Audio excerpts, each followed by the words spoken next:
tuning in to the segment from the Slumpbuster podcast. If you're going with the Chiefs this week, be sure to leave a like on this video. And if you're feeling like you want to tighten up, make sure to leave a comment down in the section. Kyle, I'm going to let you decide which game we go at first here. Ooh, this is a good one. Let's talk about the one that's most recent to right now. That's the Titans game from yesterday. So we have Chiefs Titans on the docket. I just want to talk about how that game went down between the Buffalo Bills and the Tennessee Titans. Can we talk how the Titans are the only team that can lose to the Jets and then beat the Bills? I don't understand the Titans because of this reason. And their offense, for the most part, at least Todd Downing is simplifying it a little bit. He's giving the rock to Derrick Henry and just telling him, go get him, big boy. But their passing attack has just been a huge downgrade this year, despite getting Julio. I know that they've had injuries between A.J. Brown and Julio, but even when both those guys are on the field, it doesn't seem like a dynamic passing attack. My worries going into the year about Todd Downing as the coordinator have only been confirmed this year. But hey, great stop by them in that Monday night game. Josh Allen to get a 1 yard, a 1 inch conversion on the fourth down. I thought it was money. Josh Allen is 13 for 13 in his career in 1 yard QB sneaks. So it literally until that moment was absolute money. He had never not gotten one of those. Yeah. So you talk about things just you didn't expect to happen. I mean, at one point too, Buffalo was up by a couple scores. I thought that they were going to start to separate and run away with that game, especially given what the Bills have done in recent weeks with their ability to just put teams away. The AFC, the top of that picture, is starting to get a lot more congested and tough to get a read on the situation. We have a big game too on the docket that we'll get to between 4-2 Bengals team and a 5-1 Ravens team that's going to have a lot of impact in the AFC.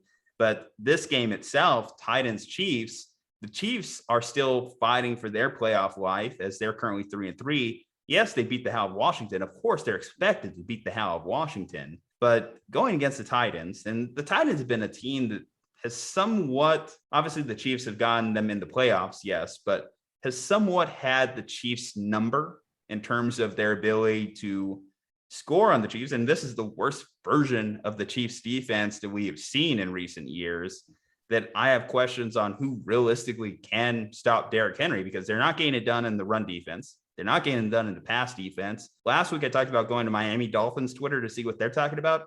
I went to Chiefs Twitter, and what they're talking about is, should we just bench Tyrann Mathieu? The Honey Badger isn't getting it done for them at all this year, whether it's stopping the pass or the run.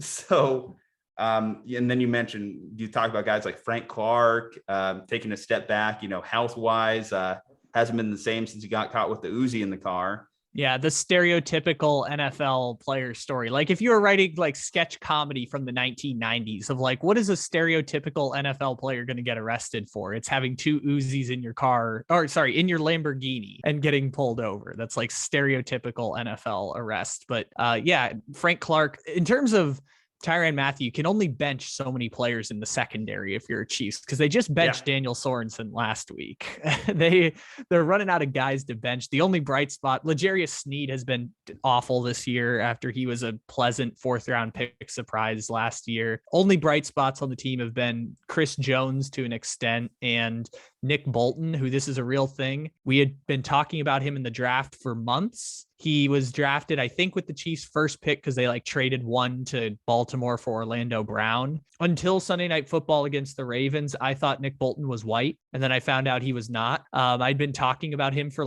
8 months, did not know at all. So yeah, he's been really good for the Chiefs this year. They currently are ranked 30th in the NFL in DVOA. They were ranked 32 coming into the week, but there is no better tune-up than a Taylor Heineke-led offense to help your defense out a little bit. The Chiefs have a pretty hard schedule this year. I know this is the first game we're talking about this week, and it might be the best game of the week, but this is one of the easier games for the Chiefs the rest of the way. Does it make sense for the Chiefs to be 5-point favorites on the road, though? Oh, well, yeah, I'm taking the Chiefs to win and cover the spread. Yes, I think Kansas City has played terrible on offense 3 times this year now, and the first half of that Washington game is one where I started to get worried, because the first interception goes through Tyreek Hill's hands. I'm like, come on, don't do that to Mahomes.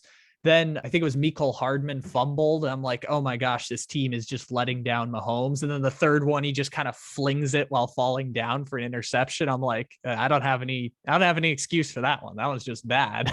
That was just Mahomes playing poorly. But we're in DEFCON 9 situation with the Chiefs, and yet they also still scored 31 points against the Washington defense last week. So the Washington defense is pretty bad though this year. Yeah. They are one of the worst statistical defenses. I know we came into the year with heavy expectations for what that defense was, and they have not produced. And yeah, Washington is an easily exploitable defense. Mm-hmm. That does make me want to go contrarian with you. The only reason I'm not is because the Titans on a short week, again, this is the same team that could lose to a Jets on any given week. I'm going to give the Chiefs the benefit of the doubt here because this is a very important game for them. I don't think going 3-4 is going to be, it just gets harder and harder and harder to win games the worse your record gets. So this is a must-win game for the Chiefs. So yeah, I'm going with them as well. I think that this is highly important to a very fluctuating playoff picture, and they don't want to fall even further behind when it comes to gain important stuff like home field advantage, winning their division. They still have a chance at that, I should say. Because I think home field advantage is out the door at this point. I don't think there's any, I think with 3 losses, you can't get. And then you have a loss against the Ravens too. So you basically have a 2.5 game disadvantage. Oh, and Buffalo. There. They also and lost Buffalo too. So see, against good teams, I don't know if the Chiefs have a good shot at winning the AFC this year. You know, that's one thing to talk about too. So here's the thing that I've said, and I will say this consistently. I've said it so much that I'm getting tired of having to defend the Chiefs every single week. Mahomes doesn't look like Patrick Mahomes. The Kansas City Chiefs are the best team in the AFC, but they can be beat any given week. It's not like last year where I came in, I'm like, oh yeah, 80% sure Chiefs are going to win the AFC. They're just so much better than everyone else. This year, they're better than everyone else in the AFC, even with the terrible defense, but it's only like 35% chance they win the AFC because they are still the best team, but no one team has really pulled away like they did last year. To be honest, that's more normal in football. Like we don't have years where teams are just straight path to the Super Bowl. We all know they're going to make it. That usually doesn't happen. Even last year in the NFC, no one was picking the Bucs to make the Super Bowl coming into the playoffs.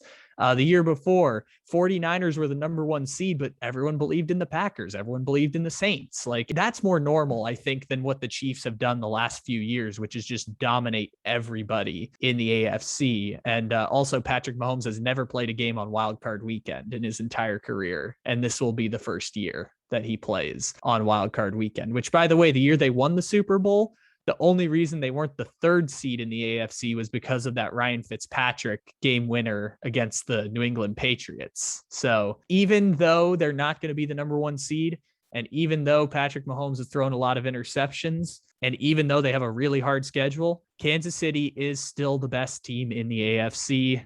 Don't forget it, because Patrick Mahomes is that good and that offense can score 35 points. And we still think it's a DEFCON 9 situation that they've only scored 35 points. Worst case for the Chiefs, even if they do lose this game to Tennessee, they have the Giants next week. So they can easily bounce back again